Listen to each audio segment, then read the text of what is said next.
Buenos días, amigos de Palenque TV.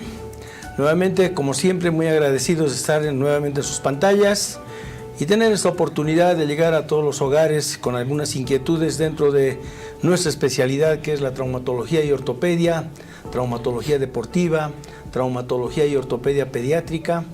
De alguna manera, dentro de nuestra especialidad, queremos llegar a los hogares, especialmente a los padres, cuando tratemos algunas patologías relacionadas especialmente con los niños, como en anteriores programas habíamos realizado. En ese sentido es que hemos considerado que hoy día vamos a cambiar un poquitito, diríamos, el rumbo de las presentaciones en relación a lo que significan las consideraciones deportivas en el niño y el adolescente.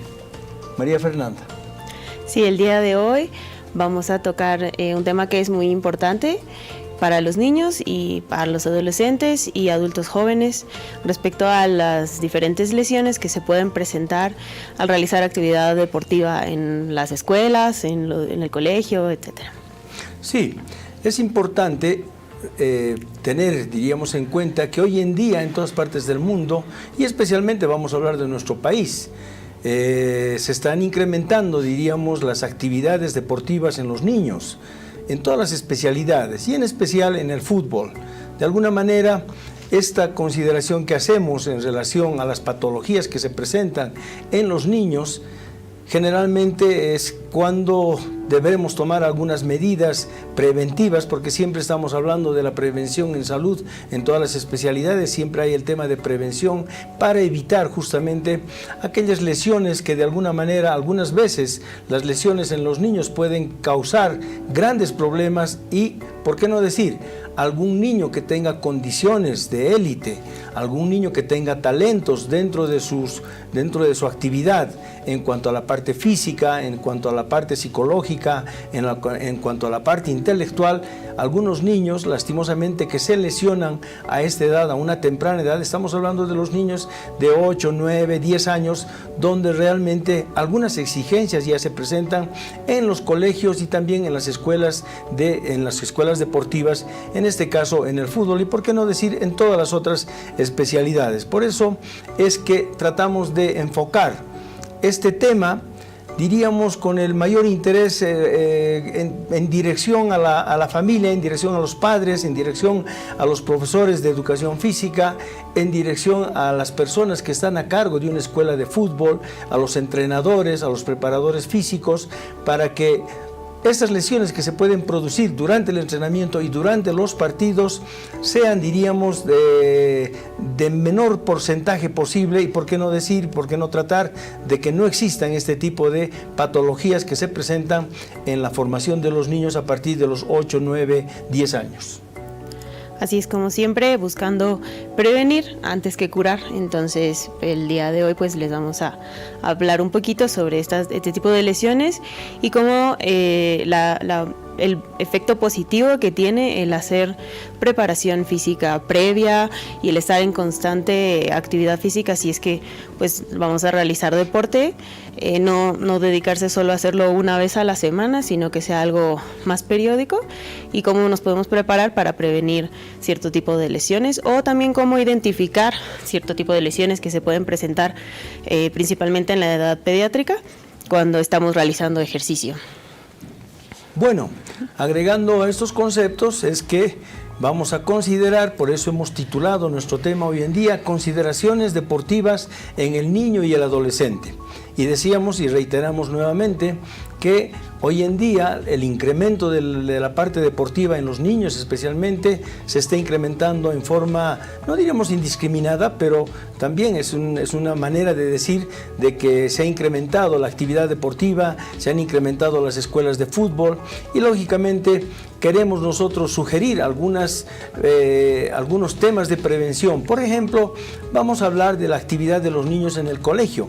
En el colegio los niños normalmente tienen la hora de educación física, donde hacen diferentes actividades físicas donde los profesores de educación física entrenan en los niños la parte de los gestos deportivos, es decir, tratan de desarrollar en los niños el gesto deportivo en el atletismo, el gesto deportivo en el salto, el gesto deportivo en el lanzamiento con una pelota de básquet, en voleibol, en el fútbol, cómo se debe patear, cómo se debe llevar el balón adecuadamente, en todas las especialidades. Entonces, en ese sentido es que a veces a los niños, lastimosamente, les hacen hacer repeticiones muy prolongadas, les hacen entrenar tiempos muy prolongados y esto determina lesiones, inflamaciones a nivel de las articulaciones.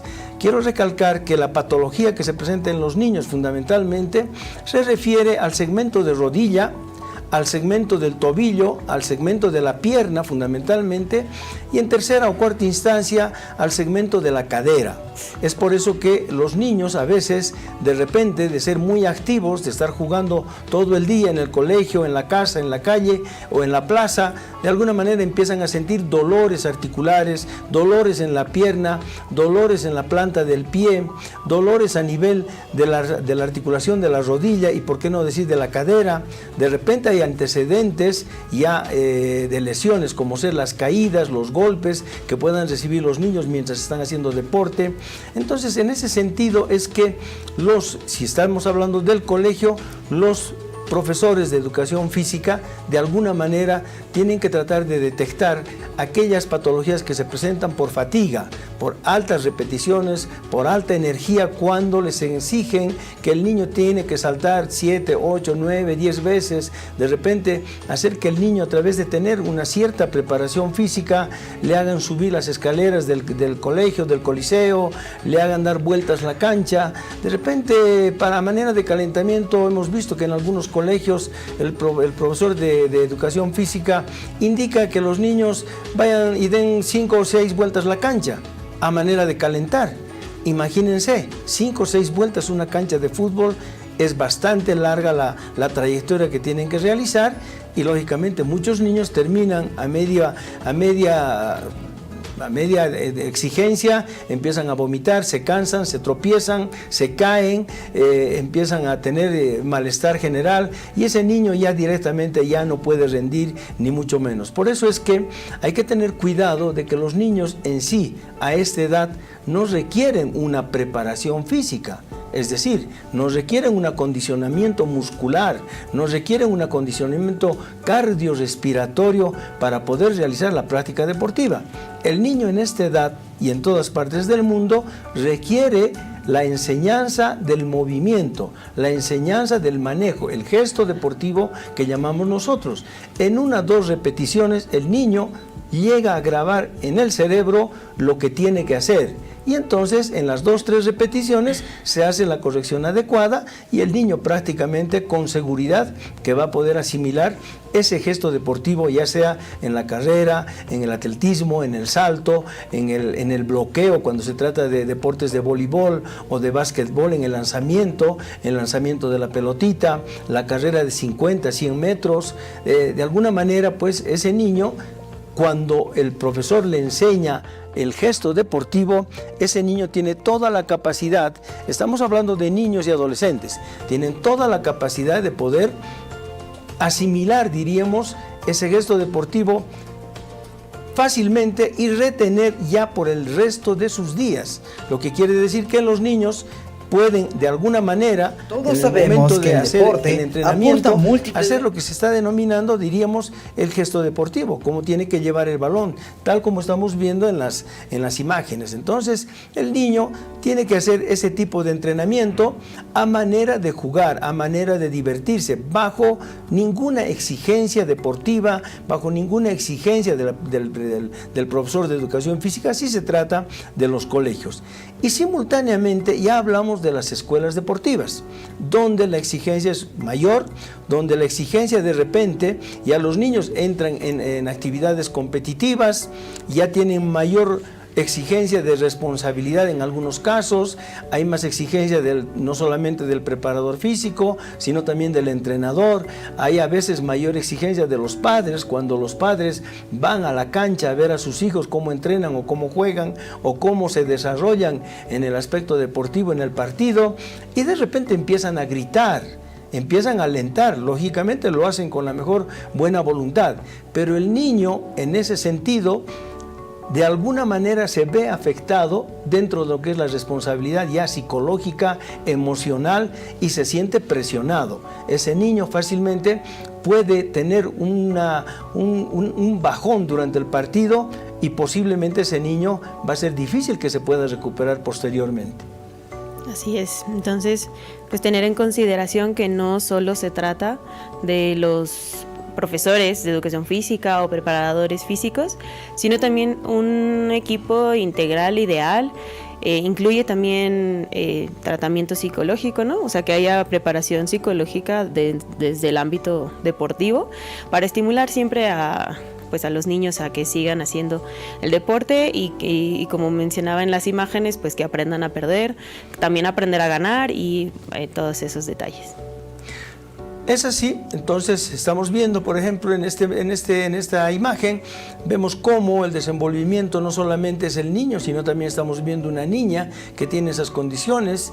Estamos viendo el gesto deportivo en este momento en lo que significa la natación, el gesto deportivo en el tenis, y de alguna manera, en algunos casos, muchas personas se han preguntado que la actividad deportiva podría frenar el crecimiento, y eso, felizmente y gracias a Dios, no se ha llegado a comprobar, no se ha llegado a determinar que el ejercicio, que el esfuerzo físico, a veces los jugadores de tenis están entrenando 4, 5, a veces 6 horas, y eso es sumamente importante, y se pensaba que este tipo de entrenamiento, este tipo de impacto en superficies de diferente naturaleza, en pasto, en ladrillo, de alguna manera esto podría generar un freno de lo que es el crecimiento en longitud de los niños, pero se ha comprobado de que felizmente y gracias a Dios no tiene una gran influencia el entrenamiento, y el entrenamiento, diríamos, en las diferentes especialidades como ser el voleibol, el básquetbol, donde después de una elevación del cuerpo hay una caída, y ese impacto puede determinar alguna alteración en los cartílagos de crecimiento. Ese es un tema que tenemos que tocarlo hoy en día, y decíamos, las patologías de los niños generalmente se presentan a nivel de la rodilla. ¿Por qué a nivel de la rodilla en gran frecuencia? Porque anatómicamente en la rodilla tenemos puntos de cartílagos de crecimiento tanto en el fémur, en la rótula y también en la tibia. Tal como estamos mostrando en estas imágenes, si ustedes ven una línea negra, tanto en el fémur como en la tibia, esa línea negra que ustedes pueden observar es la zona de crecimiento. Entonces, a veces se producen en los niños lesiones del ligamento cruzado anterior, como en esta diapositiva. Estas lesiones hay que tratarlas en forma delicada, porque se tiene que respetar el cartílago de crecimiento tanto en la tibia como en el fémur. Entonces, en ese sentido, cuando tenemos que operar un niño de 8, 9, 10, 12, 13, 14 años, tenemos que tratar de respetar aquellos cartílagos de crecimiento, porque de lo contrario, en la técnica operatoria podemos dañar el cartílago de crecimiento y lograr una fusión precoz de ese cartílago y alterar el crecimiento normal en longitud de los huesos, tanto del fémur como de la tibia. Es por eso que no está por demás recomendar a los padres de que también los niños tienen lesiones de los adultos, es decir, lesiones de meniscos, lesiones de cartílago, lesiones del ligamento cruzado anterior o posterior, cuando su actividad deportiva es muy exigente, es muy enérgica.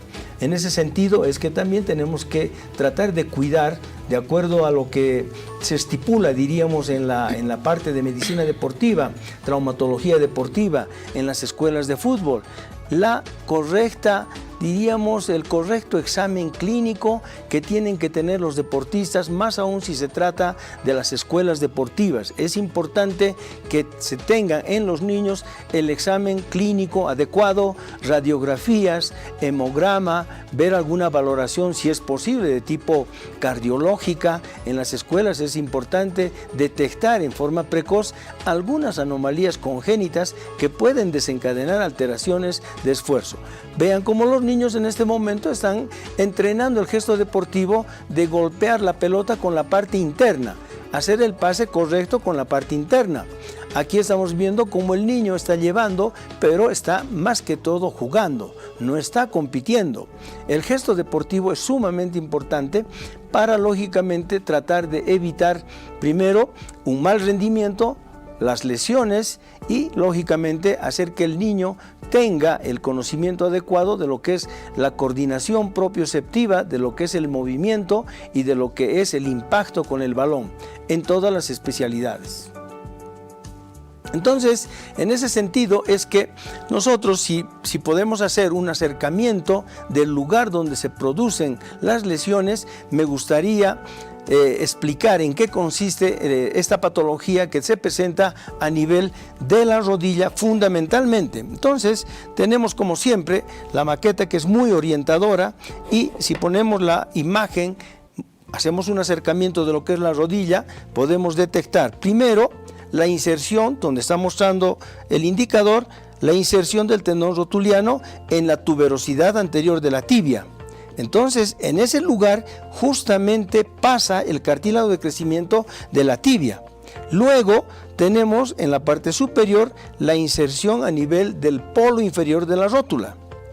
Y posteriormente la continuidad del tendón rotuliano es la parte del cuádriceps. Luego, a nivel de el fémur, tenemos la línea de crecimiento que se ubica a 2 o 3 centímetros de lo que es la superficie articular de los cóndilos femorales. Entonces, en ese sentido es que la patología más frecuente que se presenta en el niño es la inflamación de la inserción del tendón rotuliano a nivel de la tuberosidad anterior de la tibia. Ahí es donde justamente pasa el cartílago de crecimiento.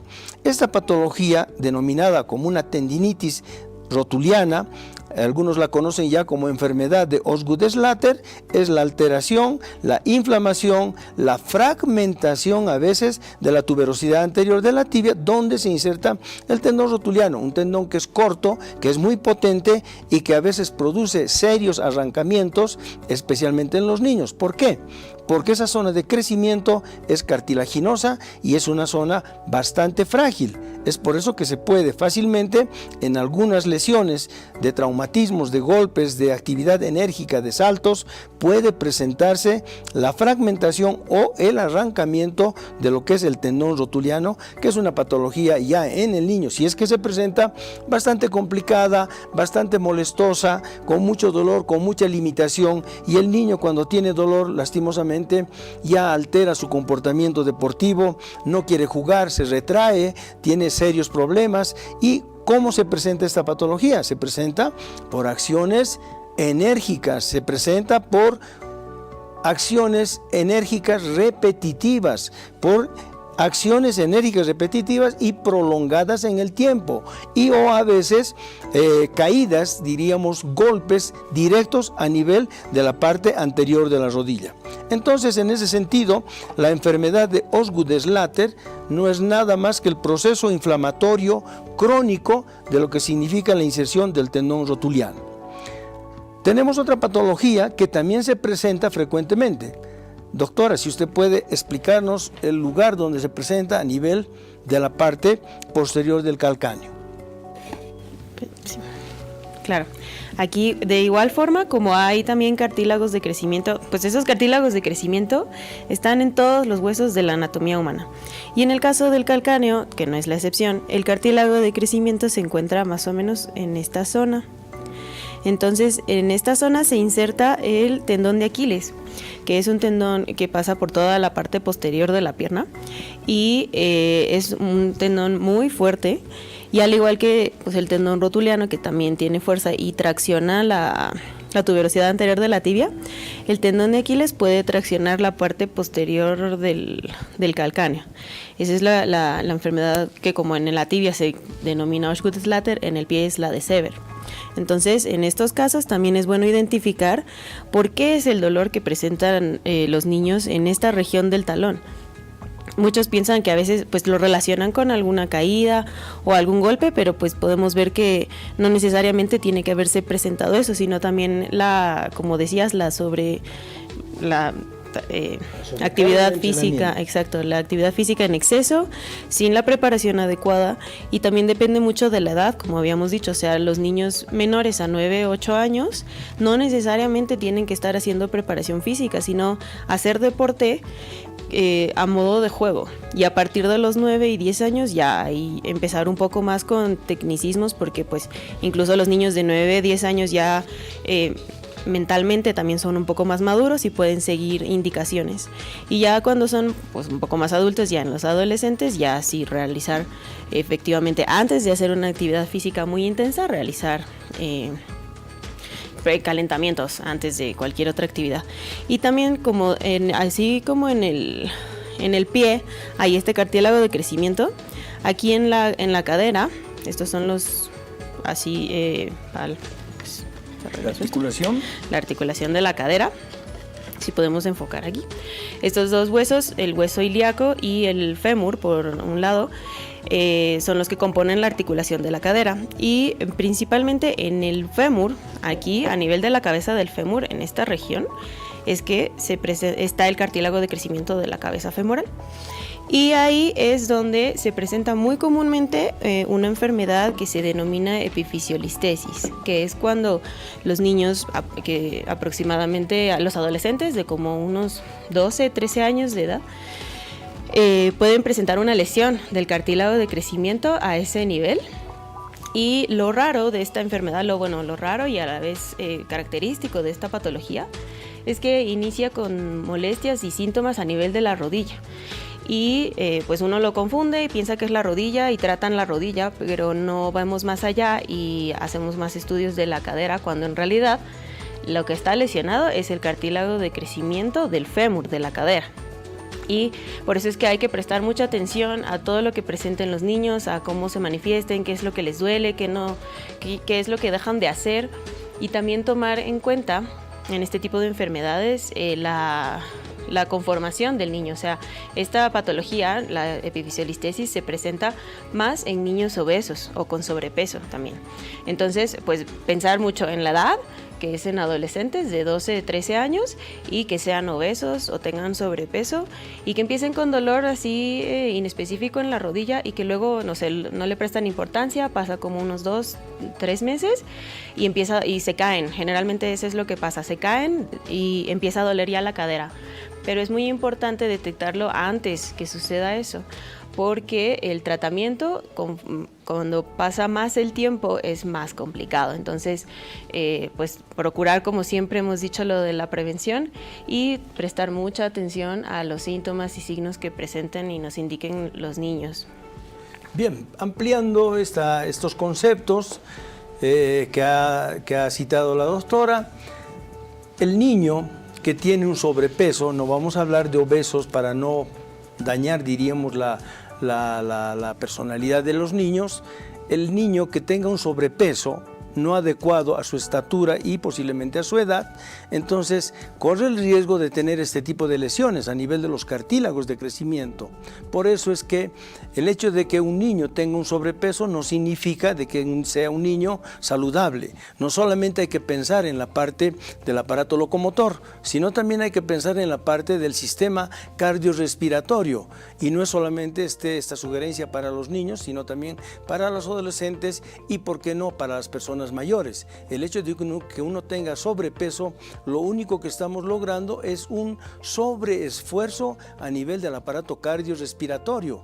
Por eso es que estamos obligando al corazón a trabajar 2, 3 veces más de acuerdo al peso corporal que uno tiene y que debe estar en relación a su estatura. Y también hay que hacer las consideraciones en relación al deporte que está realizando el niño. Tenemos un mensaje que nos dice: buenos días, doctor, excelente su programa, una consulta. La natación puede ayudar mucho en el desarrollo de las piernas en los niños. En realidad la natación de alguna manera mejora la condición muscular, pero bajo ningún punto de vista influye en el crecimiento de las piernas de los niños. De alguna manera, el ejercicio que se hace en la natación es un ejercicio netamente, diríamos, músculo ligamentario fundamentalmente, entonces fortalece mucho los músculos a todo nivel, porque en la natación intervienen las piernas, intervienen los brazos, interviene el abdomen, intervienen los pies. En ese sentido es que, como estamos viendo en este momento, por ejemplo, el niño que está haciendo la práctica deportiva de la natación mejora la capacidad cardiorrespiratoria por un lado y mejora la condición muscular y la condición ligamentaria, pero bajo ningún punto de vista incide en el desarrollo de los huesos, es decir, en el crecimiento del desarrollo de las piernas, ¿sí? Ahora, en algunos casos, el impacto en algunos deportes, como ser el básquetbol, el voleibol, el fútbol, en algunos deportes como ser salto alto, salto largo, donde el niño está impactando prácticamente, puede haber una cierta estimulación a nivel del cartílago de crecimiento y puede generar un desarrollo, diríamos, del impacto. Más no así, con esto tratamos de contradecir aquellos conceptos en los cuales se altera el cartílago de crecimiento o se frena el crecimiento cuando los niños practican deporte. Más bien al contrario, puede surgir una estimulación en el cartílago de crecimiento y de alguna manera estos huesos que están en pleno crecimiento pueden tener una estimulación en crecimiento a lo largo, ¿sí? También para agregar un poco a los conceptos anteriores, vale la pena que a través de, en el caso de los colegios, por ejemplo, los profesores de educación física puedan detectar algunas anormalidades en el trote, en el correr, en el saltar de los niños, aquellos niños que se caen permanentemente, aquellos niños que de repente no es que sean flojos, sino que se tardan un poco en correr y llegan generalmente al último o son penúltimos. De repente hay que detectar que ese niño pueda tener alguna anormalidad en el pie que se llama el pie plano que viene generalmente con un pie calcáneo valgo, un tobillo que se va hacia adentro, un genuvalgo. Entonces, en ese sentido es que los profesores que están en contacto con el niño a veces pueden detectar estas patologías y sugerir a los padres que se haga la revisión correspondiente, la revisión adecuada para corregir estas patologías que también de alguna manera se las puede corregir a muy temprana edad. Bien, las otras partes, diríamos, de consideraciones deportivas son aquellas en las cuales ya en las escuelas de fútbol, decíamos, la exigencia a veces es mayor. Por ese sentido es que tenemos que tratar de tener las consideraciones de evaluación del niño cuando está en una escuela deportiva.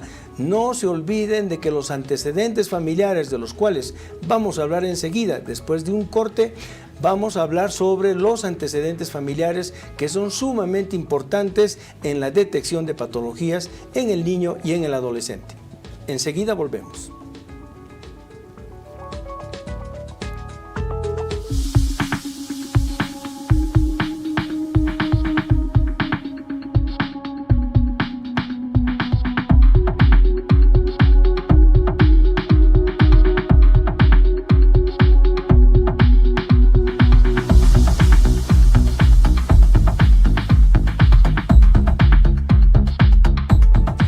Bueno, distinguidos televidentes, muy agradecidos como siempre y reiterarles que estamos en vivo y en directo desde la ciudad de La Paz y a todo el interior del país, felizmente llegando, diríamos, con todas estas imágenes, estas sugerencias, estas inquietudes dentro de nuestras especialidades.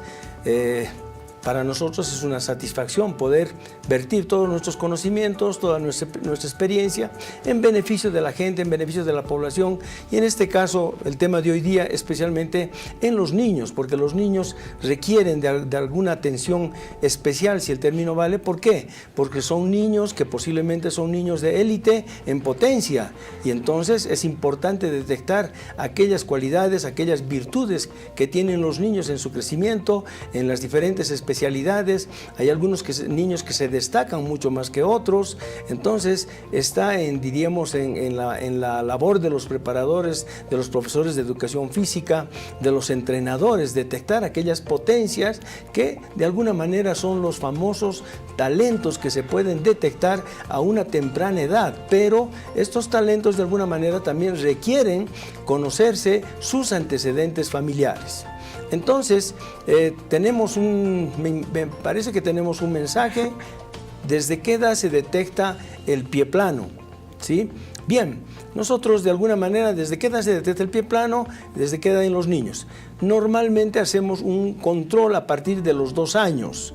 Entre los 2 años y 3 años ya podemos determinar que ese niño tiene una cierta inclinación a lo que es el pie plano, donde toda la parte plantar se apoya en el piso. Y entonces si hacemos una radiografía, los huesitos del pie, que son especialmente el calcáneo y los metatarsianos, se colocan a nivel, diríamos, paralelos al piso cuando tomamos una radiografía lateral, estando el niño en bipedestación.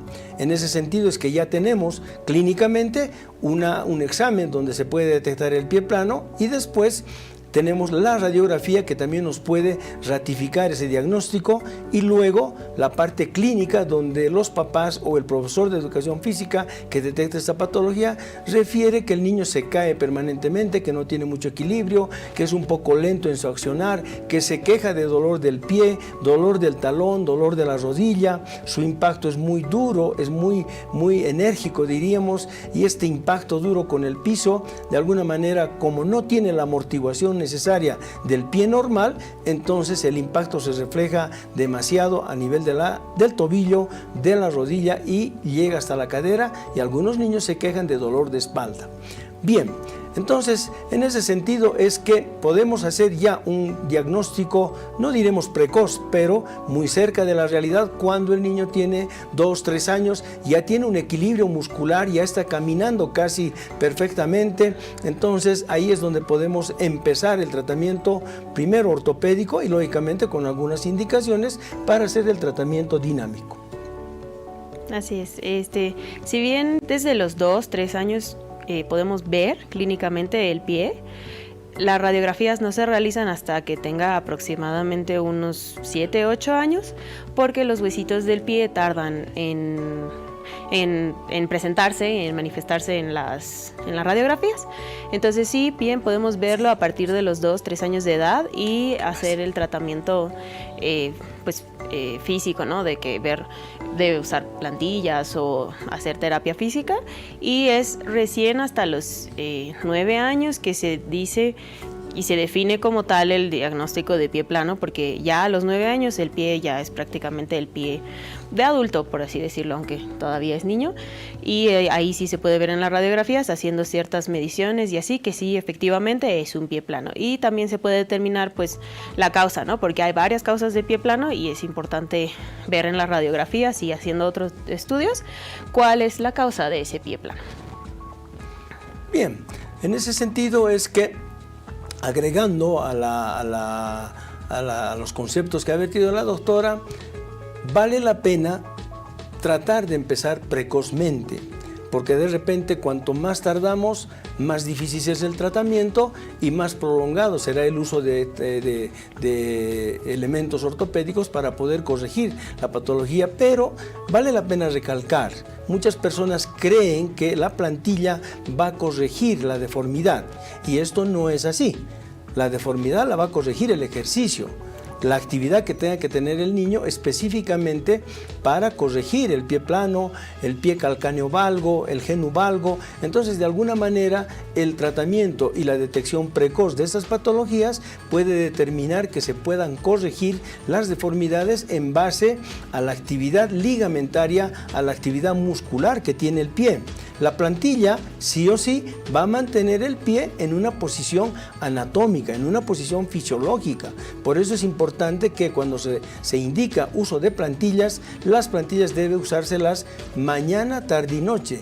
Es decir, el niño o la niña tiene que evitar estar descalzos en la casa, estar con chancletas, con pantuflas la mayor parte del día y de repente para salir recién ponerse la plantilla o el zapato. En ese sentido es que estamos cometiendo un error garrafal. El niño que tiene indicaciones de uso de plantillas para nada tiene que estar descalzo en la casa, ni estar con pantuflas, ni con chancletas. Siempre tiene que usar sus plantillas y el zapato adecuado. Para lo único que tiene que estar descalzo es para cuando entra a la ducha hacerse la higiene corporal.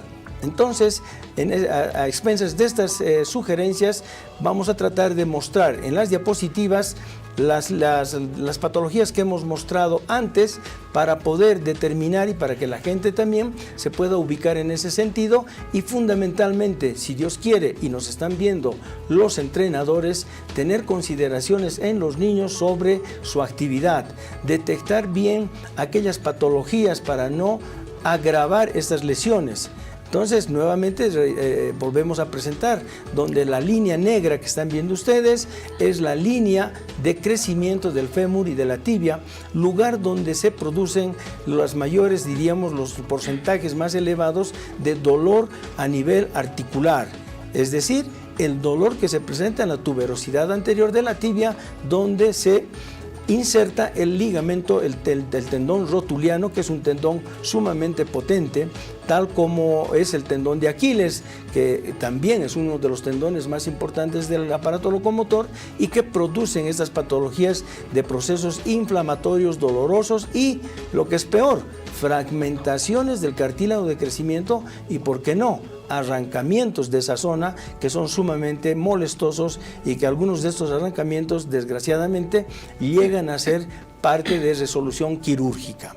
Bien, si seguimos mostrando por favor las imágenes en cuanto a las radiografías para mostrar a los televidentes el lugar donde se produce la lesión fundamentalmente. Ahí estamos viendo, doctora, las imágenes del calcáneo. Del calcáneo, como habíamos mencionado, en la parte posterior del calcáneo, donde se inserta el tendón de Aquiles, es que ahí se ve la lesión del cartílago de crecimiento. Esa fragmentación que ven ahí, pues es de un niño, porque como les habíamos dicho, es el cartílago de crecimiento que se localiza en este hueso, en esa región, y es ahí precisamente donde se inserta el tendón, y con la fuerza que tiene, pues en ciertas ocasiones y bajo ciertas actividades físicas puede traccionarlo y causar la lesión. Y si podemos ver en la siguiente diapositiva, también reiteramos y demostramos de forma más esquemática en la radiografía de la rodilla cómo se observa la tuberosidad de la tibia, ahí donde se encuentra la flechita en la parte inferior de la imagen, la tracción de la tuberosidad anterior de la tibia por el arrancamiento que puede producir la fuerza del tendón rotuliano. Si quieres agregar algo más. Sí, exactamente. Como les decía, la flecha es bastante, diríamos, indicadora del lugar donde se presenta. Muchos papás, muchas mamás de repente miran al niño y en ese lugar se encuentra un aumento de volumen por el proceso inflamatorio, y cuando el niño se toca esa zona es sumamente dolorosa. Por eso es que algo está pasando. Quiere decir que ha habido tal vez una tracción muy importante del tendón rotuliano en esa zona y que pudiese estar desprendiendo o querer arrancar esa zona que, como les decía, como es cartílago de crecimiento, es una zona muy frágil ante un tendón que es sumamente potente, que es el tendón rotuliano. No es solamente el tendón, sino también es la tracción que se produce a través del cuádriceps, porque estos tres elementos, el cuádriceps, la rótula y el tendón rotuliano, de alguna manera son los elementos que nos dan el equilibrio cuando nosotros hacemos actividad. Tenemos un nuevo mensaje, si lo podemos leer allí en la pantalla, por favor. Dice: doctor, buen día, mi niña tiene 1 año y 3 meses, está aprendiendo a caminar. ¿Cómo podría hacer para evitar pie plano? Bien, doctora. Pues en esta edad que está empezando a caminar, dejar que pues con los hitos del desarrollo ella camine, que se vaya desenvolviendo y desarrollando solita.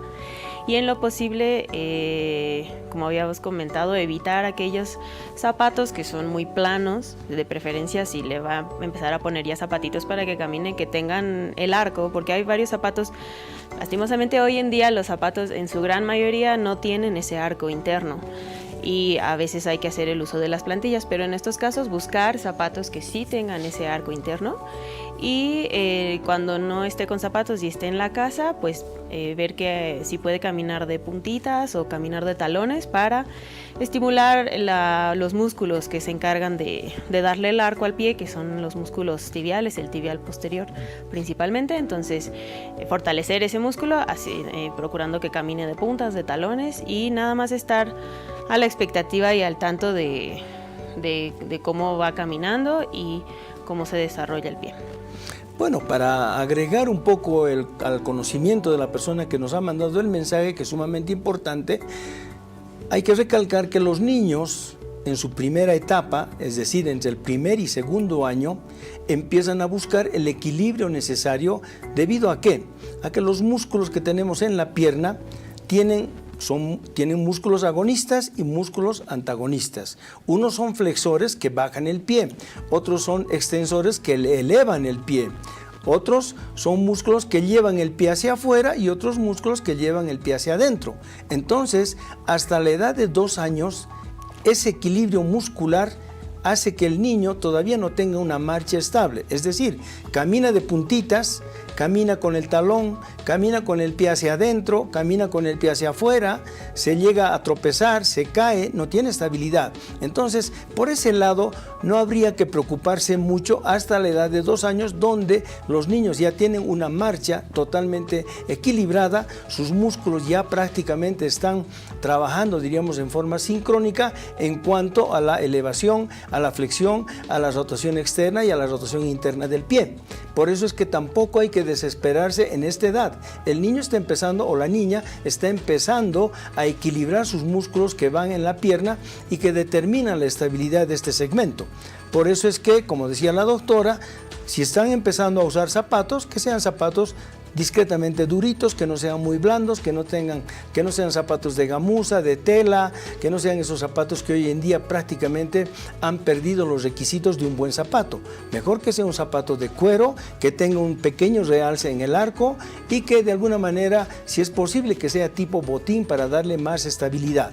Y al cabo de 2 años, ya sabemos nosotros fisiológicamente que los músculos ya han adquirido el equilibrio, ya tienen, diríamos, diríamos el equilibrio entre estos 4 o 5 grupos musculares que de alguna manera determinan el equilibrio y el buen caminar y el buen parar de las personas. Entonces, a partir de ese momento, ya sí, podemos empezar ya el tratamiento, podemos hacer ya las correcciones correspondientes en cuanto a hacer el diagnóstico de lo que es el pie plano, el pie cabo, el pie valgo, el pie calcáneo valgo, generalmente es el tobillo que está hacia adentro. También tenemos que revisar las articulaciones de la rodilla, cómo se para el niño, cómo camina. Entonces eso requiere un examen exhaustivo a nivel de la parte de la especialidad, lo que es la traumatología pediátrica, pero si el pediatra que está a cargo del niño tiene la posibilidad de detectar aquello, el pediatra puede derivar al especialista para hacer los tratamientos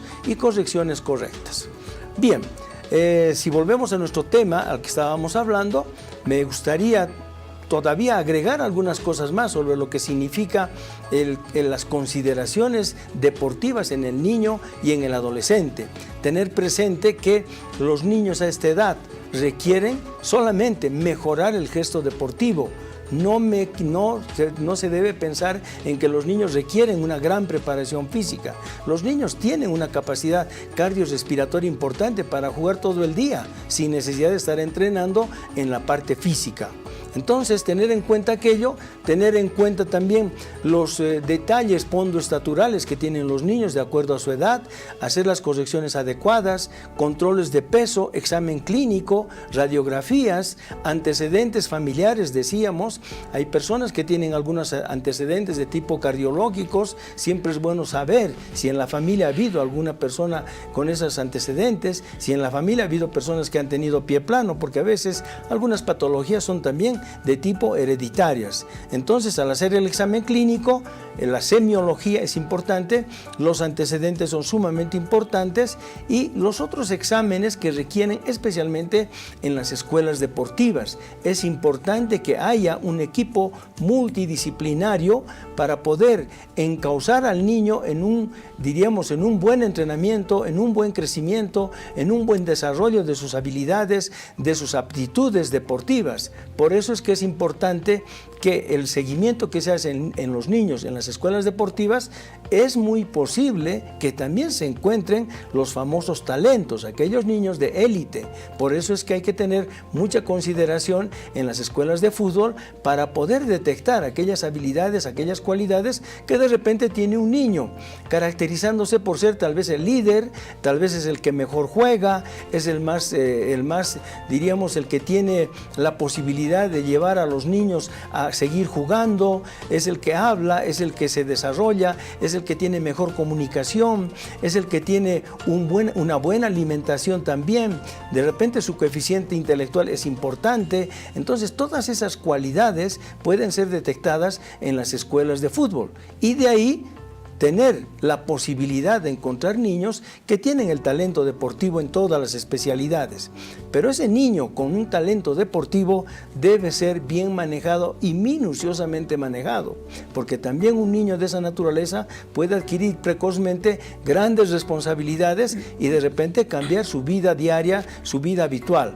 Por eso es que el trabajo a realizarse en una escuela de fútbol es sumamente importante en cuanto al entrenamiento, en cuanto a la alimentación, en cuanto a la hidratación, en cuanto a la indumentaria.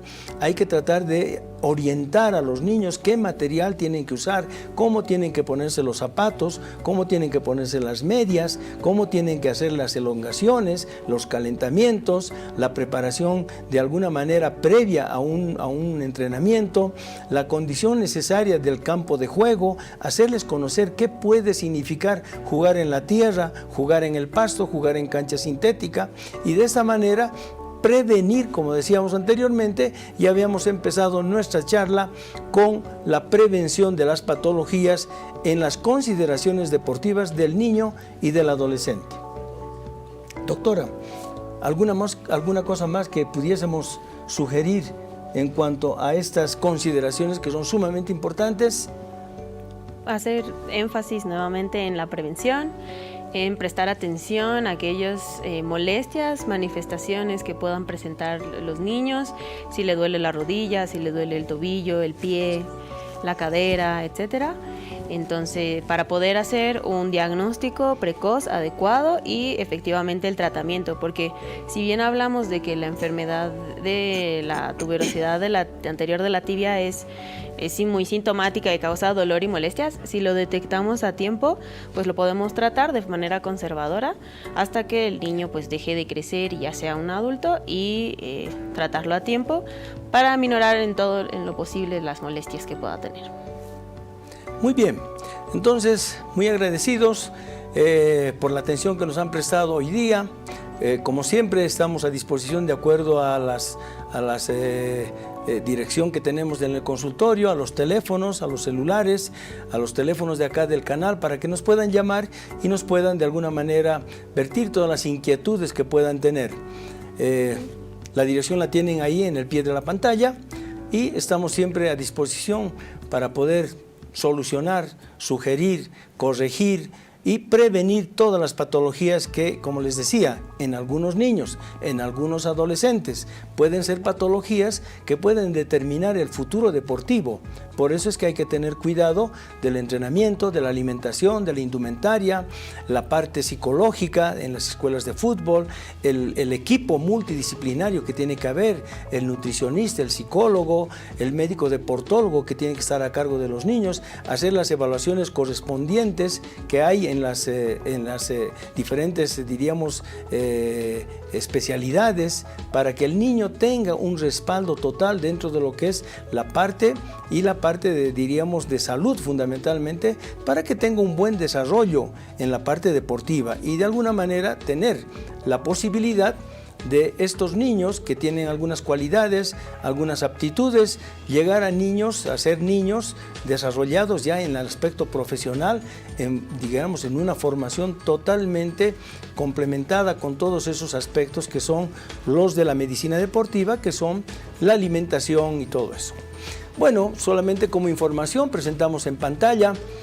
Yo he salido de profesional de médico cirujano en la Universidad Mayor de San Andrés, he hecho la especialidad en el Instituto Dupuytren de Traumatología y Ortopedia de Buenos Aires, Argentina. He hecho la parte de medicina deportiva durante 2 años también en Buenos Aires. He tenido la oportunidad de estar en el Centro de Alto Rendimiento de Francia, que me ha permitido, lógicamente, desarrollar muchos de los temas que estamos hablando, en especial sobre la preparación de los niños, ¿sí? Bien, si podemos mostrar a continuación las características de la doctora. Bueno, pues yo realicé mis estudios de medicina aquí, en la Universidad Mayor de San Andrés.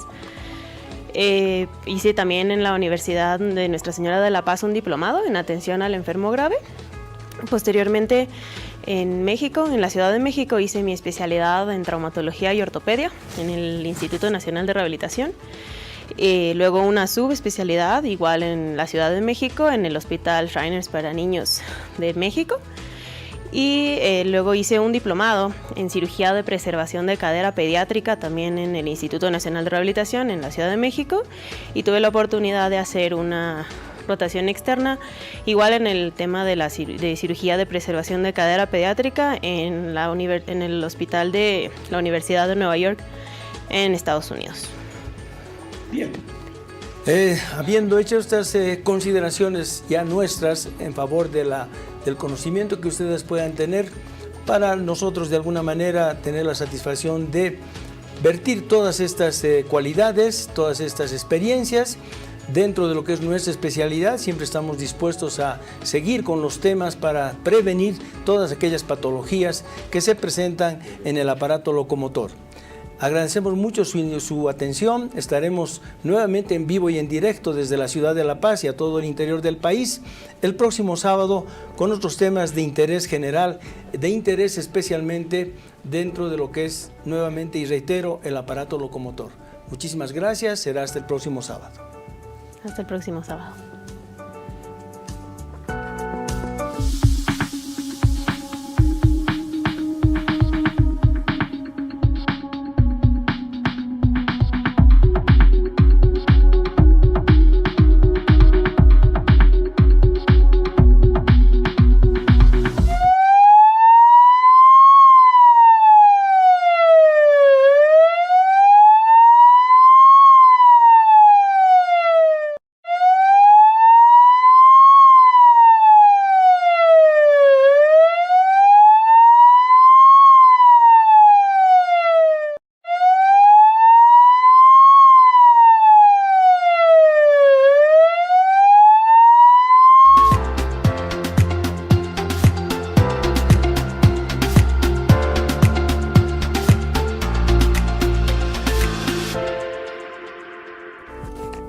Hola mis queridos amigos, ¿cómo les va? Muy buenos días a todos ustedes, a cada una de las personas que está ahí detrás de las pantallas especialmente. Gracias a ustedes se lleva este programa. Hoy estamos un día más, gracias al Señor, sábado mediante esto que es Palenque TV, ¿sí? En esta travesía que nosotros tenemos ya más de un año en lo que es Uniodont TV. Odontología para todos ustedes con información, ¿sí? Con datos, con preguntas, con respuestas sobre todo lo que es la salud oral y la salud en general. Agradecer mucho a todas las personas que siempre apoyan el programa, que siempre están pendientes de nosotros en la semana y que también, ojo, nos visitan. A partir de las visitas que nosotros tenemos en el consultorio, tenemos también algunos temas específicos, que va a ser también el tema de hoy. Y gracias a todas esas personas también por la inquietud, por la preferencia, muchas preguntas. Hemos salido con nuestro equipo, ¿sí?, a las calles también para poder hacer las consultas necesarias. Es tal vez una innovación que nosotros tenemos en cierta manera de poder salir a las calles y preguntar, por ejemplo, cuántas veces se cepilla la persona, ¿no es cierto? Cuántas veces nosotros utilizamos el hilo dental, si lo hacemos o no, cuántas veces al día lo realizamos, si utilizamos un enjuague bucal, que son preguntas comunes y aunque no me crean, mucha gente implica en el detalle que ellos nos dan que prácticamente se lavan 3 veces al día.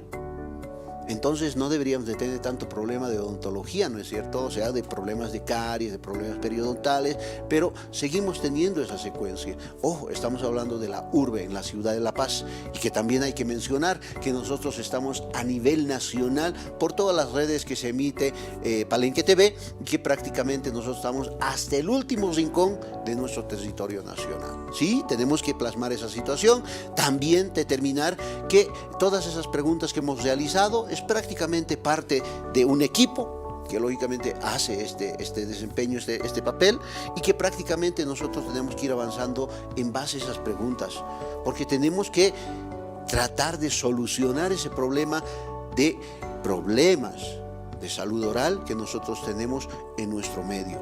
Pero también es un acápite fundamental.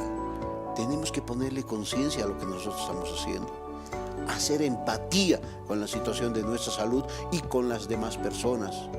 Eso significa que si nosotros tenemos algo de información, transmitirlo lo más positivamente posible, hacerlo correcto, tratar de hacerlo correcto.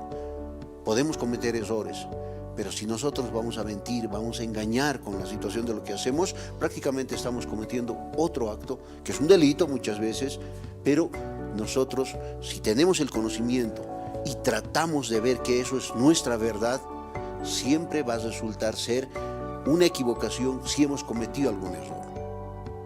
Pero no lo hemos hecho con intención, con algo de maldad, ¿sí? Otra cosa es engañar y otra cosa es equivocarse en algo, ¿no es cierto? Entonces, prácticamente nosotros tenemos que dirigir estas preguntas y esta noción de las personas que en algún momento tenemos, que prácticamente toda la gente dice, no, me lavo 3 veces al día, uso el hilo dental, generalmente, pero tenemos problemas dentales. Entonces hay otra causa para esos problemas dentales, ¿sí? Y ahí va también el tema de hoy día que vamos a tocar. O sea, es algo interesante esta situación que nosotros llevamos en la semana y tenemos que agradecer también al equipo que ahora está acá presente y que quiero agradecer enormemente a todas las personas que trabajan junto a mí en todo esto. Prácticamente solo no lo podemos hacer. La televisión es enorme y el trabajo lógicamente es también de muchas personas. Entonces, agradeciendo esta situación y agradeciendo todo este concepto, vamos a mandar muchos saludos también. Tenemos invitados, tenemos muchas cosas pendientes, ¿sí? Entonces, ahora nos vamos a ir, por favor, agradeciendo también a las personas que nos acompañan, nos siguen semana a semana. Por favor, quiero agradecer, por favor, a lo que es radiología dental, al doctor Jorge López Videla, también ahora presente hoy día con esto que es el sistema de radiografías odontológicas, imagenología, radiografías en 2D, panorámicas, teleradiografías periapicales, radiografías de mano, tomografías, ¿sí?, en lo que nos ayuda en la periodoncia, en implantes, en endodoncia, en maxilofacial, y las famosas impresiones en 3D que los realiza ahí en la zona sur. Gracias al doctor Jorge López Videla estamos también presentes acá. Como siempre y como cada semana, la siguiente semana vamos a tener su visita de él, así es que atentos también a esto que es tomografía, radiografías, en la información que nos va a dar el doctor Jorge López Videla.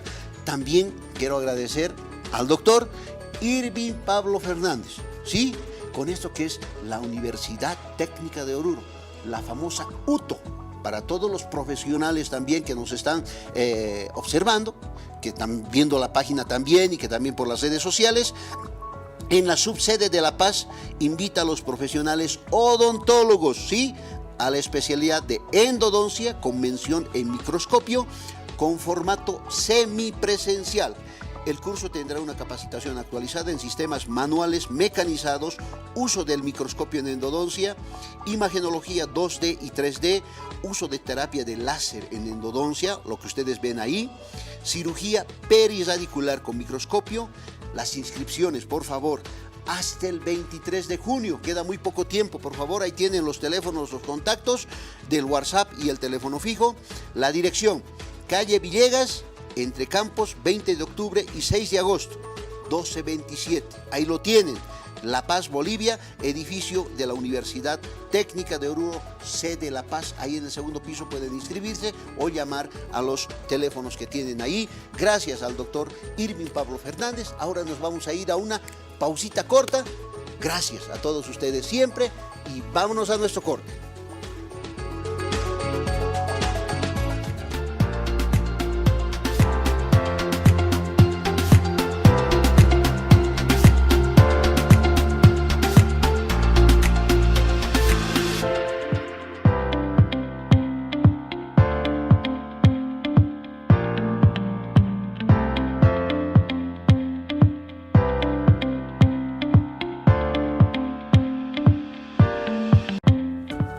Volvemos, queridos amigos. Gracias a todos ustedes nuevamente, siempre agradecidos siempre a Dios por estar aquí presentes, ¿sí? Es una semana más, 17 de junio, imagínense cómo está pasando el tiempo, rápidamente, más de medio mes, o sea que la siguiente semana ya estamos entrando a fin de mes, ¿sí? Así es que tenemos que tener en cuenta que el tiempo corre y parece que estamos también por eso estresados y estamos envejeciendo más rápido, parece, pero por el estrés. Yo opino que es el estrés lo que nos está consumiendo de esa manera, porque andamos siempre a la rápida. Pero prácticamente tenemos que avanzar, tenemos que seguir con la información y, como les decía, todo el concepto de las cosas que nosotros manejamos en base a esta información y también a la deferencia que ustedes tienen en el programa, ¿sí? Que también les indico esa situación, por favor, 22 22 413, pueden contactarse con nosotros, ahí está el WhatsApp también, cualquier consulta que ustedes tengan, siempre estamos atentos a todos ustedes, ¿sí? Entonces, prácticamente nosotros tenemos que ir avanzando con esto de la información en base a todo el parámetro que ustedes tienen como preocupación. Y uno de esos efectos que les decía, mucha gente dice, me lavo los dientes, me cepillo los dientes, pero ¿qué pasa? Hay un elemento fundamental dentro de nuestra alimentación y también de la ingesta que nosotros tenemos, que, ojo, tiene muchas veces el agua, ¿sí? ¿A qué me refiero? A que el flúor, un elemento fundamental, ¿sí?, que nosotros tenemos en la naturaleza, que es un elemento, ¿sí? Es un elemento que prácticamente manejamos como fluoruro, ¿sí?, que es un compuesto halógeno, es un gas natural que prácticamente nosotros lo tenemos en nuestra naturaleza, como les indico, y que prácticamente tiene que ver también como tema, importancia del flúor en los dientes. ¿Qué importancia tiene el flúor en los dientes? Como dicen también en las redes sociales, ¿hace daño? ¿Hay un beneficio en las piezas dentarias? ¿Nos puede producir un daño a nivel sistémico, como una intoxicación, por ejemplo? El flúor es importante dentro del parámetro de las caries. Yo soy el doctor Carlos Valencia y ahora vamos a hablar sobre esta importancia del flúor en las piezas dentarias. ¿Qué tenemos que saber primero? El flúor es un elemento importante que lógicamente la odontología ha manejado, y ustedes ven en estas imágenes que cuando existe así enorme cantidad de caries, se aumenta la dosis de flúor, por si acaso, ¿sí? Inclusive hasta 2000 partes por millón. Pero estamos hablando de una persona adulta. ¿Qué significa? Que nosotros como concepto fundamental tenemos que manejar que el flúor sí es importante, pero hay que manejar en base a un parámetro, la dosis. Si nosotros, y como en todo, si nosotros en un consumo específico y enorme cometemos el error de consumir, ¿sí?, o de tener en nuestra alimentación o en nuestro cuerpo, por ejemplo, ¿sí?, lo que tenemos en las piscinas, ¿sí? A veces en las piscinas, ¿qué tenemos? ¿Qué les ponen? Un elemento fundamental para poder eliminar, digamos, las bacterias, ¿sí? Pero si este consumo o este líquido que le van a poner a las piscinas, algún elemento, es en mucha cantidad, prácticamente nos puede provocar una intoxicación. ¿No ve? El cloro. Entonces el flúor va de la misma forma. La dosis es importante. Y en algún momento hay pastas dentales, la mayoría en todo caso, en su prescripción van a encontrar que tiene flúor en su composición.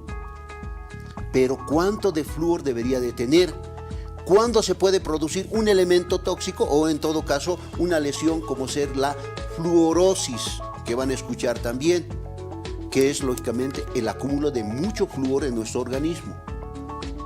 Si tenemos que realizar en un niño de 2 años, 3 años, 4 años, cuánta cantidad de flúor, si es necesario o no, y a partir de qué edad nosotros deberíamos de consumir una pasta dental con flúor, como ustedes ven ahí en esas imágenes, que es también la otra parte, que es la aplicación del flúor directamente a los dientes, que lo hacemos en consulta, en el consultorio dental.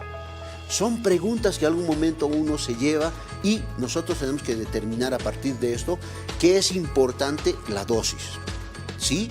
Dosis que lógicamente el odontólogo, el profesional tiene que manejar para poder determinar cuánta cantidad requiere o necesita el paciente o la persona. Ojo, estamos hablando de las piezas dentarias. ¿Para producir qué? Un efecto fundamental. El flúor, al unirse al esmalte, ¿sí? Al unirse al diente, especialmente a la capa del esmalte, generalmente el esmalte tiene un elemento que es la hidroxiapatita, ¿sí?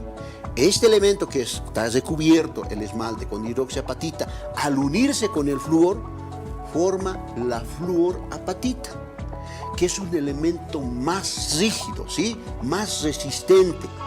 ¿A qué? A los ácidos que van a producir las bacterias. Entonces, la mineralización de ese concepto del esmalte que ustedes ven ahí, en los dientes, prácticamente tiene que ver con la resistencia a los ácidos que van a producir las bacterias. Eso es lo fundamental que tenemos que manejar en el flúor. No es lo único, es una forma de prevención, por si acaso, el flúor. No les va a producir que no se va a producir caries, no. Si el paciente no se lava, consume chocolates, consume ácidos, consume elementos nocivos para el diente, por más que se coloque el flúor de mayor cantidad, igual va a tener caries, pero es por la falta de limpieza. El flúor es un método para poder solucionar un ámbito, una parte de ese proceso de caries, porque eso es multifactorial la caries, no es un solo factor. Entonces tenemos que determinar esa situación y prácticamente en las pastas dentales nosotros vamos a encontrar en el comercio 2 tipos de pastas dentales que tienen flúor. Un tipo de pasta dental que tiene 1000 partes por millón, y eso lo pueden ver en la prescripción del colino o de la pasta dental, y ahí van a determinar que esas 1000 partes por millón es para quién. Para un niño de 6 años. 5, 6 años puede. ¿Cuál es el concepto de la situación de manejar esta edad? Que el niño, la niña, puede escupir, puede eliminar lo que va a ir y se va a cepillar. Ese es el fundamento del flúor, no se lo puede tragar. Pero ¿qué pasa con un niño de 2 años, 1 año, 2 años, que tiene dientecitos y ustedes le dan una pasta y el niño lo que va a hacer es tragárselo? Eso es lo malo, ¿sí? Entonces la idea es que a los 5 o 6 años el niño ya puede expulsar ese flúor, una vez cepillándose se puede expulsar y lo bota, lo elimina, ¿sí? La segunda cosa es fundamental manejar la situación de la dosis, como les digo, 1000 partes por millón en ese niño de 5 o 6 años. Y posteriormente, a partir de los 6, 7, 8, 9, 10 años, ya puede utilizar una pasta dental de adulto. ¿Qué significa eso? Que tiene que ser una pasta con 1450 partes por millón de flúor. Ese es el concepto básico de la utilización de estos elementos que nosotros tenemos en el mercado, ¿sí? ¿Es importante el flúor? Sí es importante, pero no es el único. O sea, no le va a eliminar por completo la carie. Es una forma de prevenir.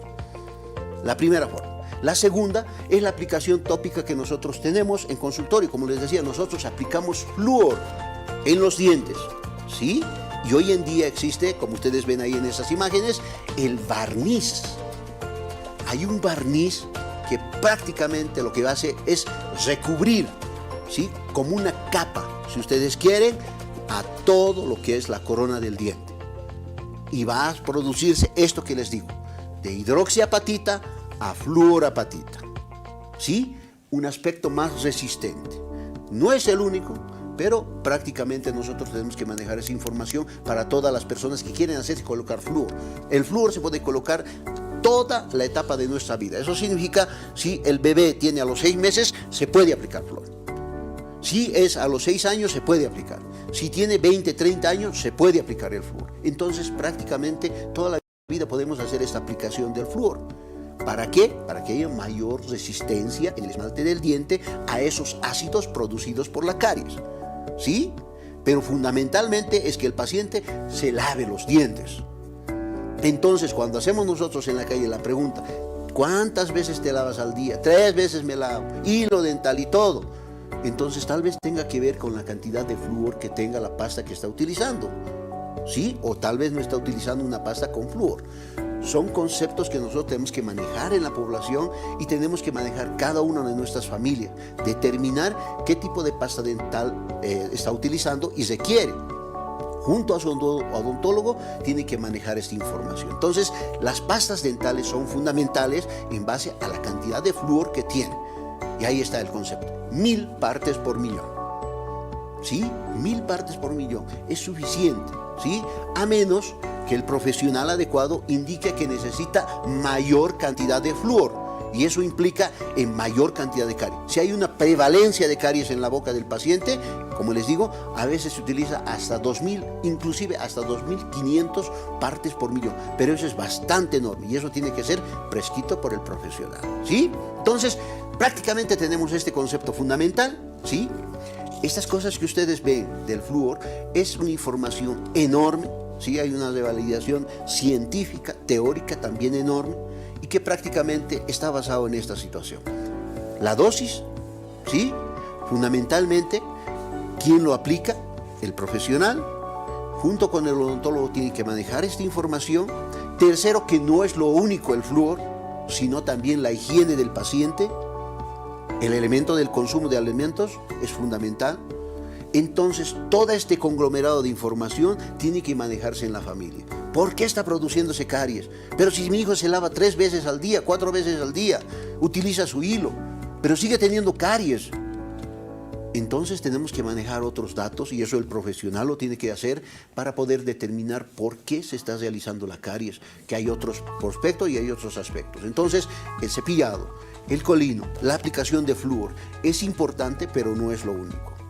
Y la dosis es importante. Así es que, queridos amigos, esperemos que les sirva toda esta información. Vamos a ampliar, lógicamente, estos datos y este tema sobre el flúor y sobre el cepillado especialmente, y que prácticamente nosotros tenemos que seguir avanzando porque el tiempo, lamentablemente, nos va a ir ocupando mucho más. Así es que ahora queremos también agradecer a todos lo que son nuestros amigos ahí en la Ciudad del Alto, de la Clínica Señor de Exaltación, que también están semana a semana con nosotros, prácticamente todo este programa y todo este ciclo que nosotros hemos tenido.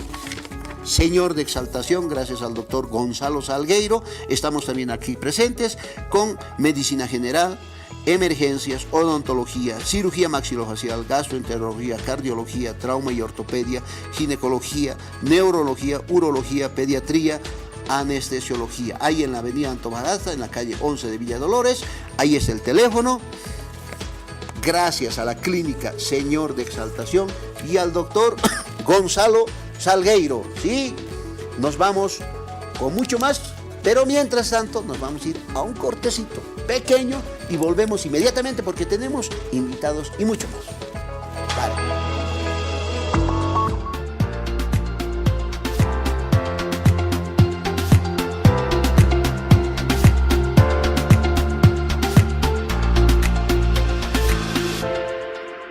Hola queridos amigos, volvemos con mucho más. Gracias siempre a todos ustedes por estar aquí presentes. Estamos avanzando con mucho más, estamos con los auspicios, estamos también con los invitados y quiero agradecer, aquí a mi lado tengo ya presente al doctor David Alvarado Trujillo. Él es ortodoncista, ¿sí? Y nos va a venir a hablar de un tema muy específico. Él tiene su consultorio en la ciudad del Alto, ¿sí? En la populosa y zona de la Vallivian, doctor. Zona de Alto Lima, Alto doctor. Lima, y quiero agradecer lógicamente que esté aquí presente. Gracias, querido doctor David Alvarado Trujillo, está aquí presente. Además que somos compañeros de colegio del poderoso Colegio Gualberto Villarreal, así es que gracias, querido doctor, por estar aquí presente. Muchas gracias, doctor. Buenos días. Muchos buenos días también a la teleaudiencia de este prestigioso canal. Y pues estamos para disipar las dudas o indicaciones, orientar a la población también, ¿no? En cuanto se refiere a la prótesis fija. Así es, querido doctor. Lo importante dentro de esta situación, vamos a hablar ahora de un tema muy bonito, que es la prostodoncia fija, se llama, técnicamente, o llamado también coronas o puentes fijos, para las personas que en algún momento no se ubican, digamos, como prostodoncia. Prostodoncia significa prótesis, ¿sí? Entonces, prácticamente el doctor maneja, y yo lo que quiero es también plasmar esa situación y dirigir, digamos, el prospecto de esto en la ciudad del Alto. ¿Hay preocupación en la ciudad del Alto de falta de dientes? Yo creo que sí, por supuesto que sí. Entonces, prácticamente, doctor, ¿cómo manejamos esta situación de la prostodoncia fija, digamos, desde un punto de vista odontológico general? Bueno, desde un punto de vista general, como usted lo dice, doctor, esto de la prostodoncia fija, para que el público en general nos entienda bien, hablemos lo que ellos más manejan, el lenguaje común, ¿no es cierto? Hablamos de coronas o puentes en este caso. Exactamente, exactamente. Hay unos videos también que tenemos ahí y que prácticamente nos van a ilustrar muy bien todo este aspecto fundamental de la prótesis fija, ¿no es cierto? Entonces, sí. Doctor, fíjese en esta situación. Es un parámetro fundamental dentro de la prótesis fija, ¿no es cierto? Sí. El desgaste que nosotros tenemos ahí. ¿Eso realizamos siempre, también en la ciudad del Alto? Sí, se realiza. O sea, es un requisito para aportar una prótesis, en este caso, como hablamos de la prótesis fija. En cierto modo se puede decir que también es una desventaja para nuestros dientes. Exacto. Pero con el fin de que desestablecer, ahí como se ve en la imagen, la ausencia de ese otro diente. Así es, ¿no? Así es, eso es evidente. Se realiza un desgaste o una preparación que nosotros llamamos, para luego obtener los modelos en base a la preparación que nosotros hayamos hecho, y pues luego se confecciona el puente. El puente, ¿no es cierto? Junto sí. con la impresión y todo este aspecto fundamental. Hay un aspecto fundamental en esta imagen y en este video, que es prácticamente la falta de un diente. ¿Hay mucha población en la ciudad del Alto que les falta dientes? Bastante necesidad de que pues desestablecer los órganos dentales que hayan perdido. Claro. Ya sea a causa de caries o en algunos casos también de algún trauma, un accidente que hayan sufrido. Así es. Entonces, ¿qué vemos nosotros, por ejemplo? Usted tiene mucha experiencia y muchos años en este campo de la odontología. ¿Qué vemos entonces de nuestra población como falta de dientes? Y ojo, también direccionado a esto que es una terapéutica dentro de la odontología, que es los puentes fijos. O sea, hay mucha prevalencia de extracciones, hay mucha prevalencia de falta de dientes, y también el pensamiento de las personas. ¿Están pensando en un puente fijo? Hay varios aspectos que hay que analizar, doctor. En este caso, por ejemplo, de necesidad sí lo hay, en el caso de haber perdido una pieza dentaria. Pero, por ejemplo, incluso el factor económico, exacto, eso influye. El hecho de que, por ejemplo, el que una persona acuda al consultorio para restablecerse sus dientes o sus piezas dentarias, inclusive hay que hacerle desde un punto de vista biopsicosocial. Exacto, una rehabilitación. Importante, ¿no? Sí, no solamente es, muchos, en algunos casos, por haber perdido una pieza en la parte anterior o de adelante, es que se van más a lo estético.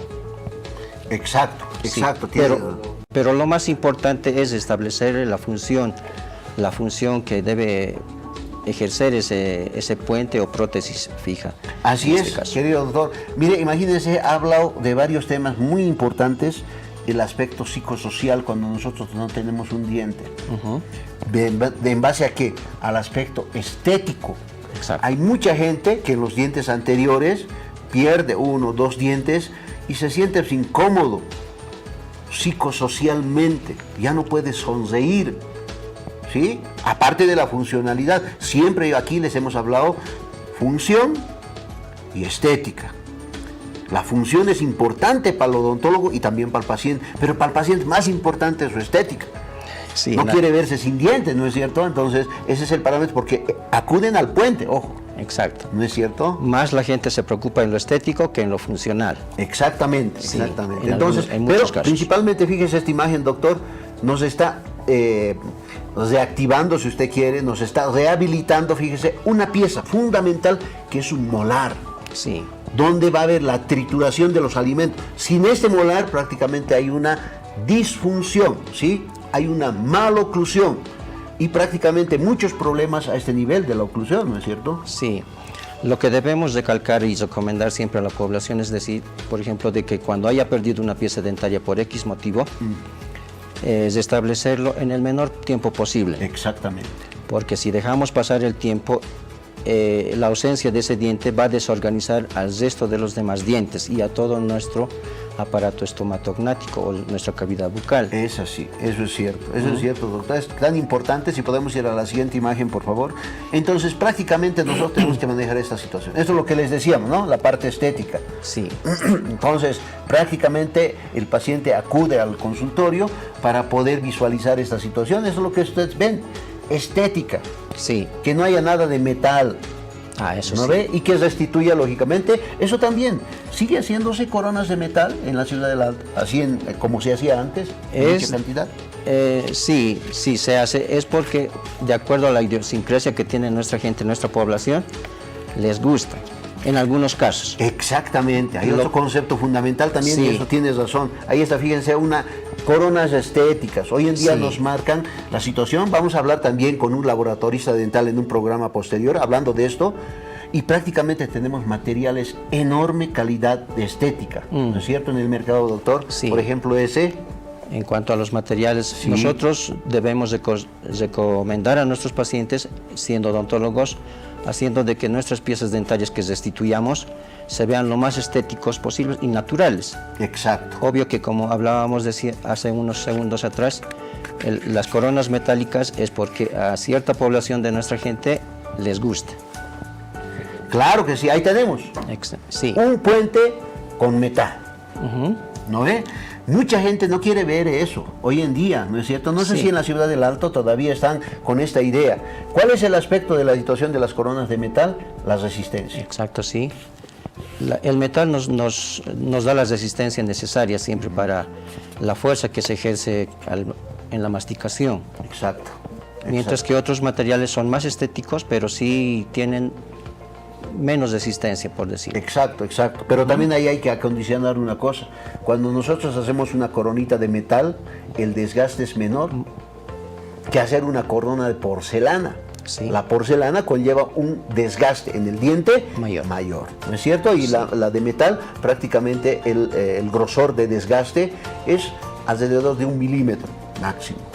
Eso es el grosor. Y lógicamente cuando hacemos una corona ya estética, estamos hablando porcelana. Hoy en día, doctor, por si acaso, eso vamos a hablar, como les decía, con la situación de un técnico, ¿sí? Muy buenísimo aquí en la ciudad de La Paz, muchos colegas odontólogos lo conocen.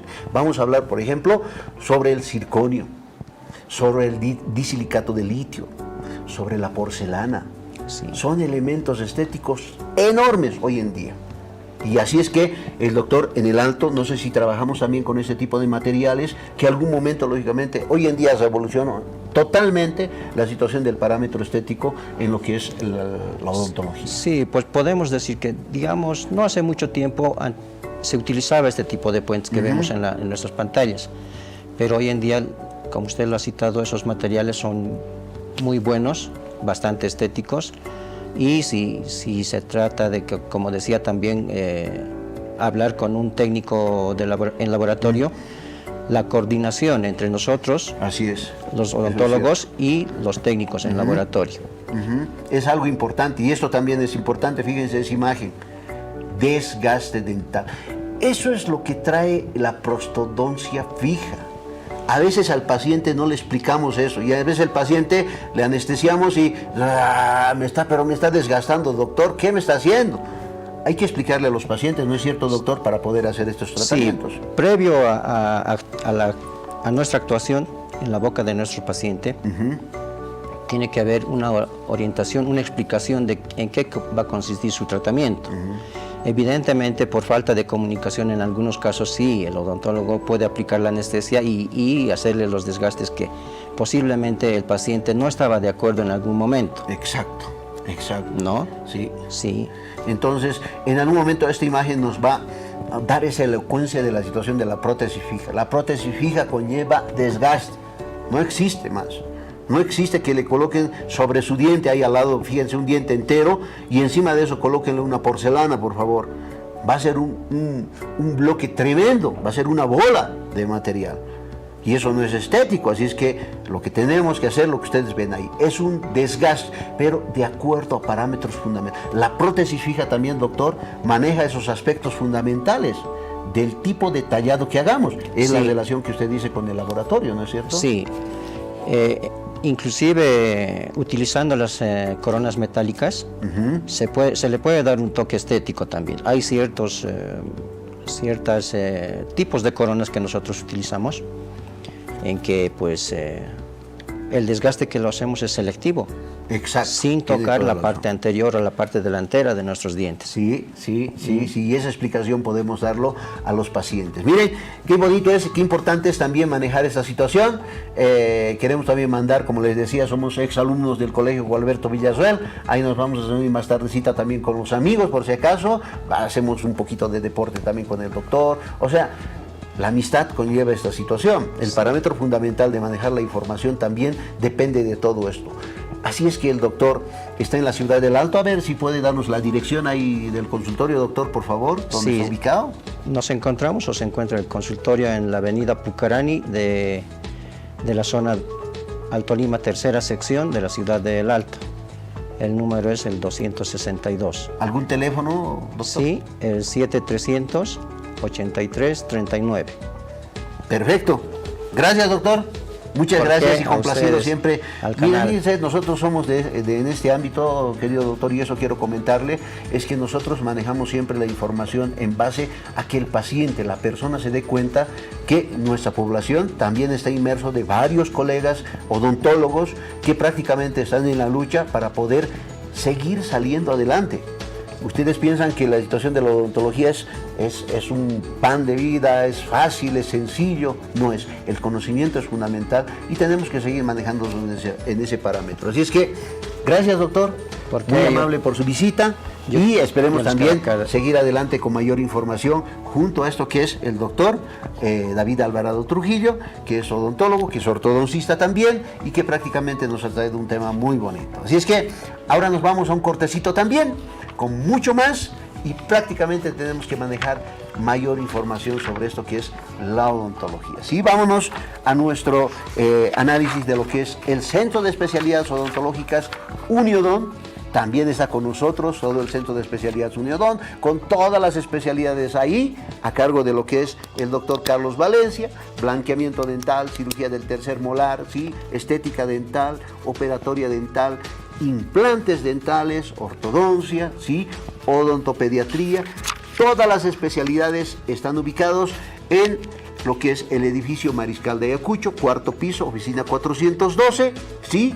El teléfono es el 290-2018, calle Loaiza, esquina Avenida Camayo. Y en la ciudad del Alto, ahí está, en la calle Jorge Carrasco, esquina calle 2, en plena ceja, edificio San Pablo, primer piso, al celular 730-77371, cualquier consulta, o al piloto al 735-214-16. Gracias también al Centro de Especialidades Odontológicas Uniodont, estamos presentes semana a semana. Ahora nos vamos a nuestro último corte, ¿sí? Y volvemos de inmediato. Gracias.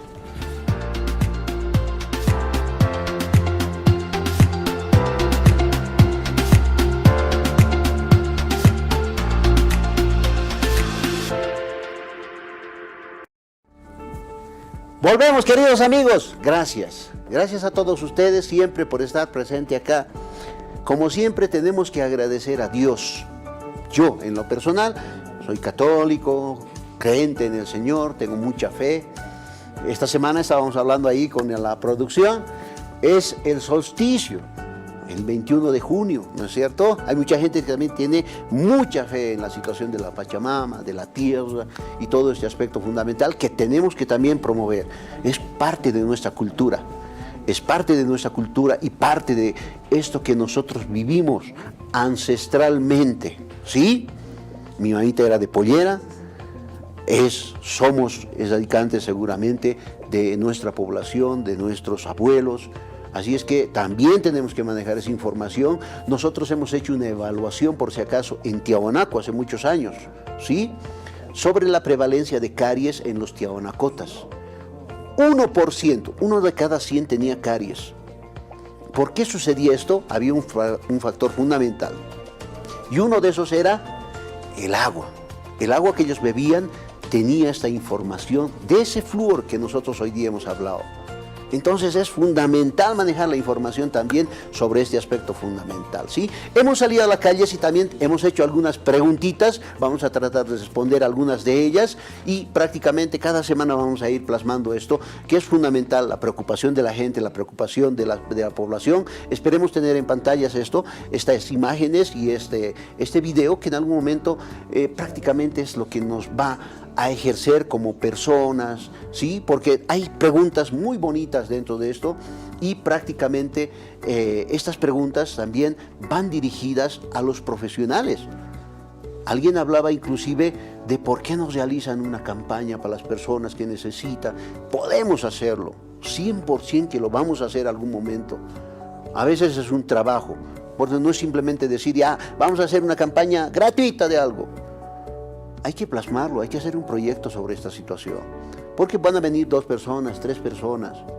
Queremos que una gran, masiva cantidad de gente venga y hagamos este proyecto que nosotros podamos realizar, ¿sí?